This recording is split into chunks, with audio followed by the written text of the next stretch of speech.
Doesn't take a vacation. All right. If you just joined us, I am joined today on this program by Ray Denniston and Christian DiRado Owens from the Child Hunger Task Force. And again, so glad that you are able to be a part of what we're doing. My next question would be this. There are people that perhaps know that activities, something like this, happen in the community, or maybe have dabbled their foot in the issue of hunger.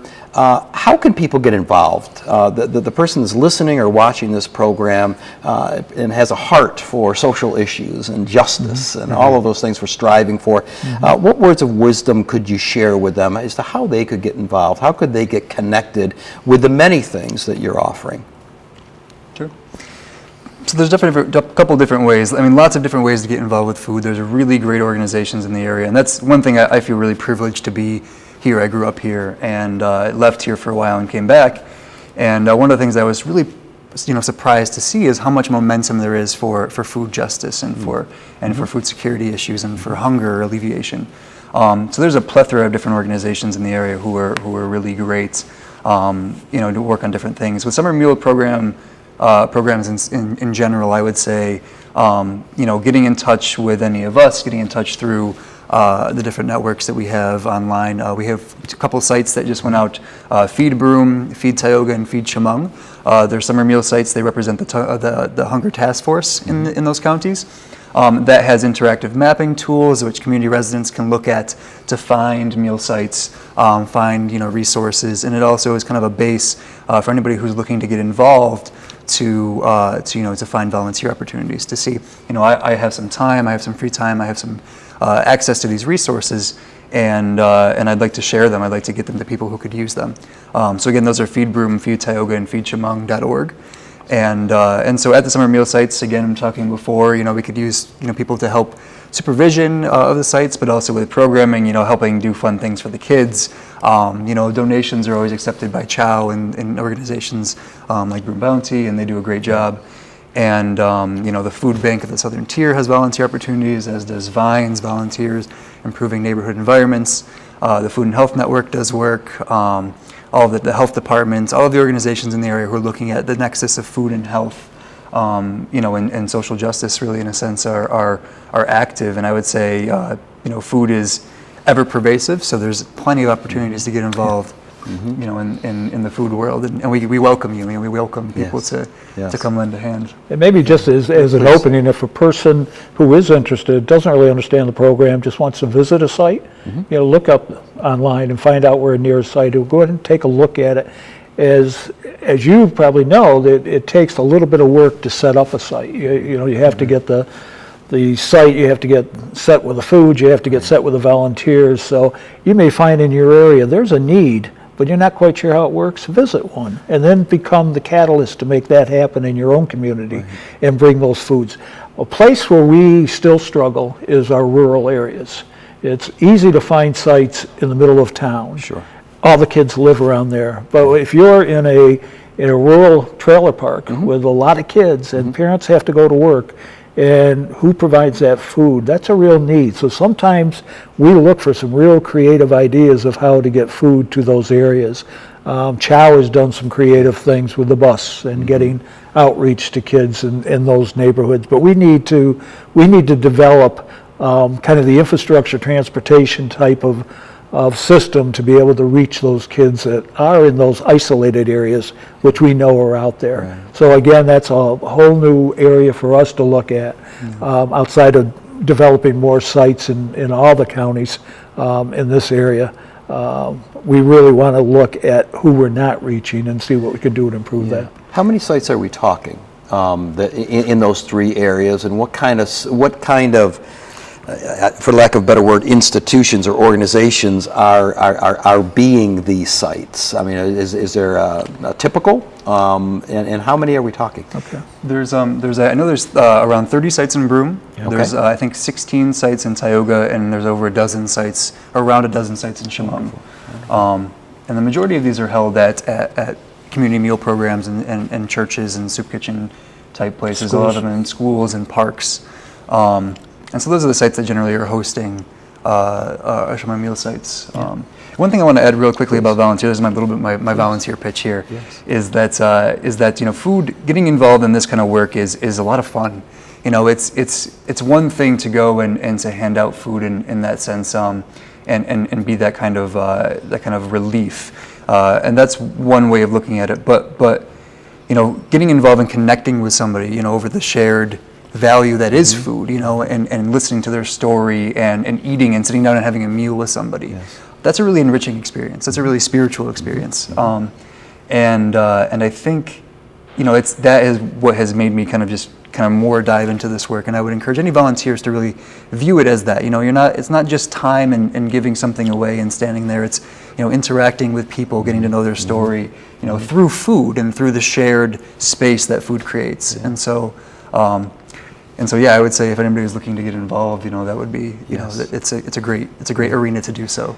No matter what happens in this life, it all seems to be about relationships, doesn't it? Absolutely, yeah. Connecting. Very selfishly, you get a lot more back than you give. Sure. Absolutely. I mean, it is satisfaction when you see this work. I think going back again just to the sites, sites can prepare foods themselves. Sites can have them. Satellite Inn, Binghamton High School does a lot of the meals. Union Endicott is doing meals. Owego. I mean, there are different ways of doing it. So you could have a site where the food is delivered and all you need is volunteers to get that food to the children, keep the accountability, make sure it's safe. As simple as that for an hour a day. You could do breakfast. You could do breakfast and lunch. You could do lunch. There's a lot of flexibility in how they can run the programs. We find that the best programs as far as participation is where there's activities involved. If there's at a park and there's things going on, or there's Zoomobiles or daily things, kids are drawn to that because it's not just food I'm going for. Right. Again, it takes some of that stigma off the child as well. Yes. So there's a lot of creativity you can put into developing your own program. Right. And maybe one other part that Christian's very involved in is we're looking at the nutritional aspect of the foods that we are able to serve kids. And summer you have to deal with a lot of time and temperature control factors just for food safety. But we're looking at where we can bring in local foods. One of our big goals during the school year is our farm to school efforts. And Christian does much of the footwork, trying to find the farmers, finding the food, finding out how we can get the product to the school, to the child, where the farmer can make a reasonable living, and we at the school are able to afford the product, and that's not an easy variables to put together, but we're working at it. But summertime as well, we know that the needs for the fresh fruits, vegetables, those nutrients are needed by that child, so we're working as much as we can to try to get that build up and into the program as well. And Christian's done a great job on the forefront of farm to institution, or farm to child, if you will, to make those efforts happen. We're pretty excited where we're going with that as well. Great. Yeah, our farm to school program is really kicking off. It's a really, pretty, working on finding producers and then going to processing, looking at transportation, purchasing, preparation, and reception by the students. So you're working kind of from ends out, you find the farmers, you find the products, and then you do taste tests with the kids and you bring it all together. And so that's another aspect of this work that we're trying to, so we're working all season, we're working all year bringing nutritious foods to kids, summer and during the school year. Quick tidbit is that I do care a lot about this and I get a little excited. So, often I'm like, how about, wild ramps and fiddleheads for the kids? Like Ray's like, no, stop. Christian, that's not going to happen. Reel it in. I'm like, okay, well, we'll go with corn potatoes then. And so we're working, we're working through it. And kale. And kale, we're doing really good stuff with kale, and had a great strawberry taste test recently. So I really like strawberries. Awesome. Yeah.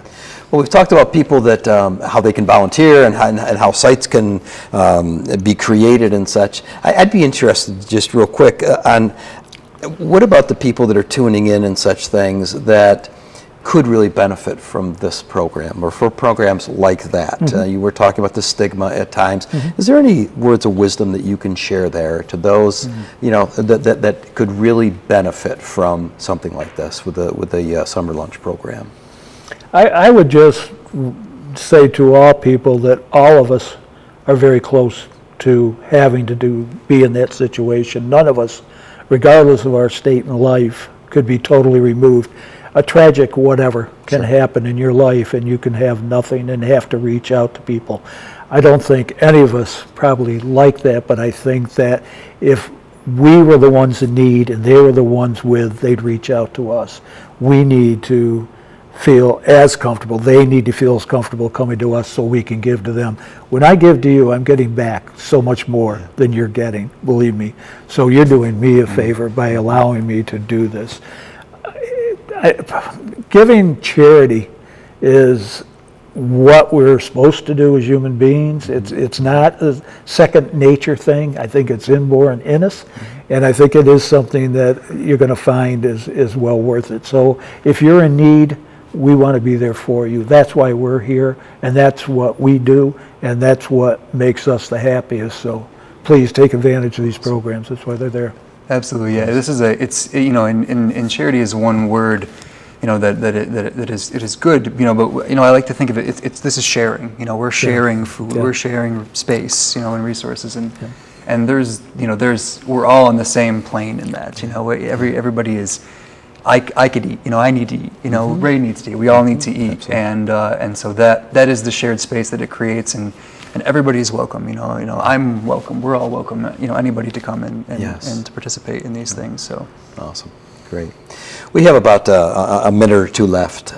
Is there any parting pearl of wisdom or anything that you would like to share that you haven't been able to share, but that you want our viewers and listeners to know before we wrap up here? Anything that's in your heart in our last minute together? My only request to people in the community, again, ours is educational piece, is to know that there is hunger every day in this community. On whatever street you live, there is hunger. And during the summer, just keep that as an awareness. Reach out, whether it's giving a can of food, sending dollars to Chow or the food bank, or participating, but just being aware of that. And again, however you can be involved, be involved. If it is your particular congregation, you want to bring this up to somebody that, what are we doing on human development? Is hunger one of our issues? It's a discussion, it's a conversation, but it's one we need to continually have that's not pleasant to talk about, but it is a reality that we want our community to know, to face, and to alleviate. Absolutely. Yeah. Thank you, Christian. Yeah, if food and hunger aren't priorities, then I don't know what are. Political priorities, personal priorities, and so, I would just kind of echo Ray's remarks in that, and say that it's a great. There's a lot of momentum. There's a great space to be in right now, and working in food and food justice and food security and hunger, and so, just to be aware of that it exists and that there are efforts to alleviate it. So I would second Ray's remarks. Awesome. Well, I want to personally thank you not only for taking the time to be here with me today, but for your passion. And it truly is passion and a call to do what it is you do, and we just ask blessings upon your continued work as we join hands together to make a difference. And it is about justice, and it's a human right. And so I want to thank both of you. Friends, we have been blessed to have Ray Denniston and Christian DiRado Owens from the Child Hunger Task Force. Please visit the websites that were described and get information so that we all can join hands and hearts together to alleviate hunger in this area. Have a blessed day. God bless you.